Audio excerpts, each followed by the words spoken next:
Ano mo ngayon yan? Iiwas magna-knight e5. Pupush ako. Push ulit tayo. Parang one piece ka dyan, master ah. One piece, guys. Okay. Nag-iiba yung laro ko, guys, pag master eh, no? Tayo naman, guys. Kain muna. Kain muna yung queen, tapos push. O, push na muna. Okay, push na muna. Sablay siya. Kaya kain na yung queen, baka makatakas pa.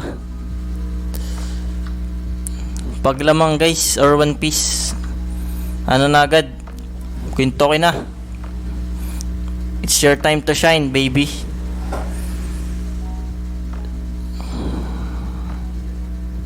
Oo nga, ano? Ba't kaya ganun si master?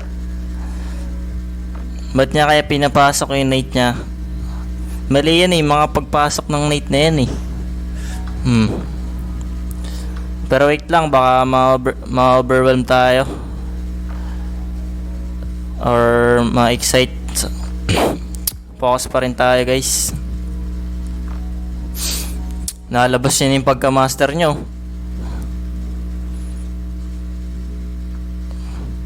Aggressive bigla mga pesa nyo. Aggressive bigla siya. Boom!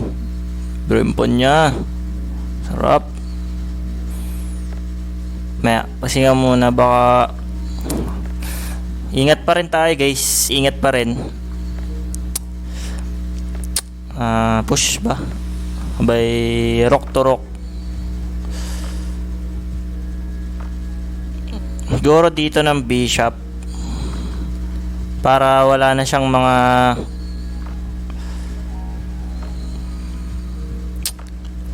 nung idea nun.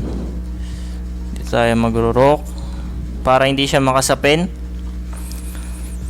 para hindi siya makapagsapin pantulog. One piece ka, master ah. May ko-content ako ngayon, guys ah. Dalawa pala yung ko-content.